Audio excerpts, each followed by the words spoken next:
welcome back to my film and TV channel. We're going over to Netflix today. One of their bigger budget films. Yes, they put out some right dross, don't they? Let's be straightforward about this. I had reasonable hopes for this one. Yeah, a bit mixed reception generally, but let's see what I think. Let's see what other people are thinking about a film called Heart of Stone. Please, if you are new to the channel, push that subscribe and push the bell notifications. Everything film and TV, not just my thoughts. I try and give a cross section of other people's views as well. I do add my two pennyworth, of course, to aim in entertainment and inform you, so please stick with me.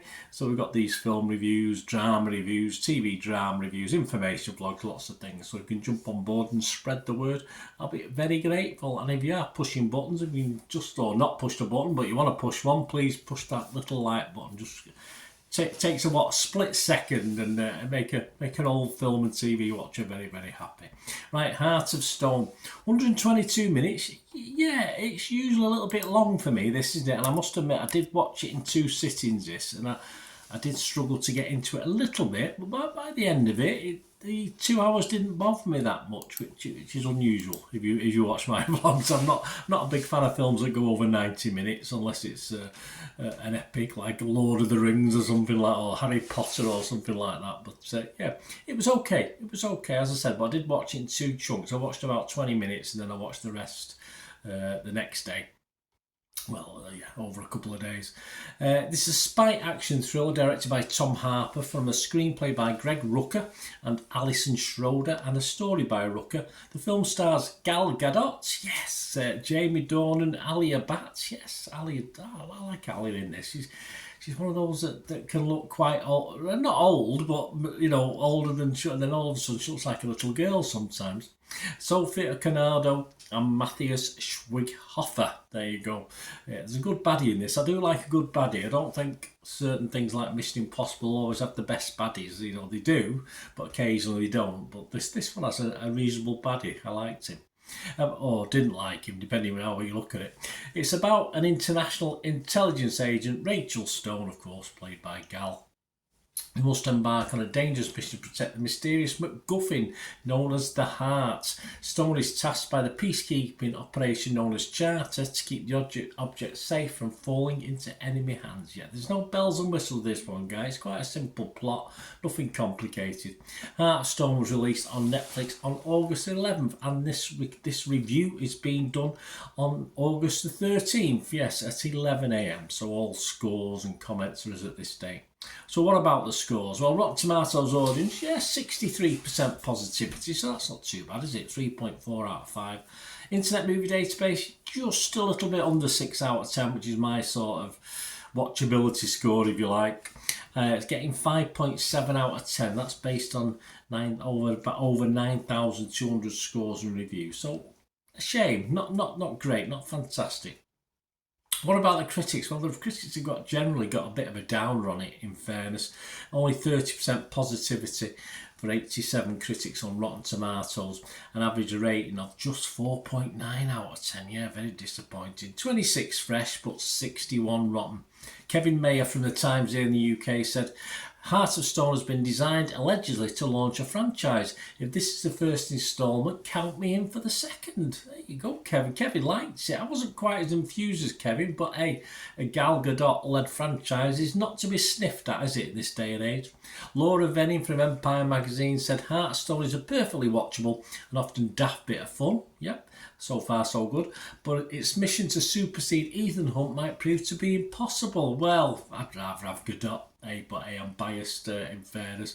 Laura Babiak from The Observer said Heart of Stone opts for broad strokes, which would be a bit more forgivable if the rest of the movie hit the heights it was so clearly aimed for. This is a straight-to-streaming film, and as such, I sort of liked it, Laura. I wouldn't be overly critical. I know you should all look at films in in isolation and what they're like, not how much you spent on them, etc. But hey, I did a bit of both. It's straight to streaming. And as an action film, I sort of liked it. So yeah, I don't particularly agree. The consensus of the Rotten Tomatoes website reads: Gal Gadot remains an entertaining action star, but she's no match for Heart of Stone's thinly written characters, generic plot, and rote set pieces. a bit harsh, but you know, can you not say the same about certain other films? They get a lot more hype and love than this one. Metacritic, the other site we look at, their average again very low, 45 out of 100 based on 31 critics, so not fantastic. 7 positive, 18 mixed and 6 negative, and it scored anywhere as lowly as 20 out of 100 and 83 out of 100. RogerEbert.com's Maria E. Gates didn't like it very much. She gave it 27 and said it's an overly calibrated hodgepodge of better movies with absolutely no original thought of its own, populated by stock characters and brought to life with uninspired filmmaking. So yeah, Maria, a bit like in Mission Impossible then. Chicago Sun-Times' Richard Rupert gave this 75 out of 100 and said, directed with action movie aplomb by Tom Harper, who did The Aeronauts, Peaky Blinders, and featuring great looking visuals from settings including London, Lisbon, South Tyrol, Morocco and Reykjavik. Heart of Stone is clearly intended to jumpstart an action franchise for Gadot, and it's off to a promising start. Yeah, I would say it is. Right, my thoughts, guys. As I say, the critics are generally down on it. The public are okay, but not overly enthused. What about Burner? What about me? I mean, I don't mind spending time with Gal Gadot. I can think of worse ways of spending 2 hours. She tries to do a female Tom Cruise hunting Mr. Hunt impression in this spy action thriller of Double Cross, and thankfully for me anyway, no stupid boring swapping of faces so we don't know who's who. At least we don't have to suffer this or suffer that in this film. I have to look at this compared to some of the dross. You can't help it, can you? Compared to some of the dross, as I said, put out by Netflix. But then again, I suppose because of some of that dross, it allows them to fund films like this, I suppose. So, you know, it's a chicken and egg, isn't it? But as entertainment, this for me, yeah, in the old days, it was sort of would be classed as a B movie, a very, very good B movie. Great action, good action, B movie action stuff, because it's not made as that. Of course, you've got some reasonably sized stars in this, alongside Gadot as well. But as long as the characters are of interest, then it's worth a watch. And for me, certainly 2 or 3 of these characters were worth the effort invested in the film. No bells or whistles, with some reasonable action sequences, which aren't my favourite films. I like a good story, but the story's quite plain and simple. But I thought the action sequences were alright. They weren't too over the top. They didn't drag on for too long, which, again, another criticism I could probably have with Mission Impossible. You know, you get car chases lasting for about 15-20 minutes, or it feels like that anyway. It probably isn't, but to me, it does. But this one, it just gets on with it. Fight routines and the action sequences are excellent for action fans. A plot that I said allows you to sit back and let it roll over you. You don't have to think too much or concentrate too much on it, and for me that works as well sometimes. I like a film I can concentrate on, but sometimes I'm not in the mood for that. I just want something to wash over me. Perhaps because it features MI6 as well, and patriotism as a British guy, an Englishman, comes into it. But for me, this isn't much worse than Mission Impossible, which are okay, are entertaining, but this is almost as good for me.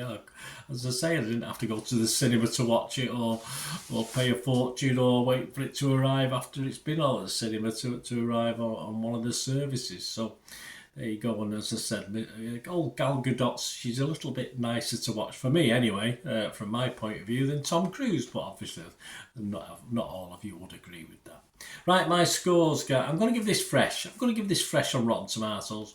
I'm going to be positive on Metacritic. And alright, I'm not going to be over the top. I'm not raving over this. I just thought it was good entertainment. So I'm giving it my basic 6 out of 10 watchability score. So please let me know what you think, guys.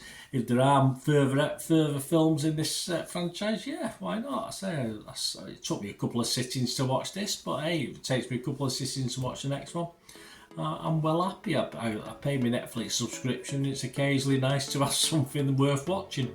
So there you go. Anyway, thanks for watching, guys. Until we meet again. Only ask one thing, don't I? Please stay safe, everyone.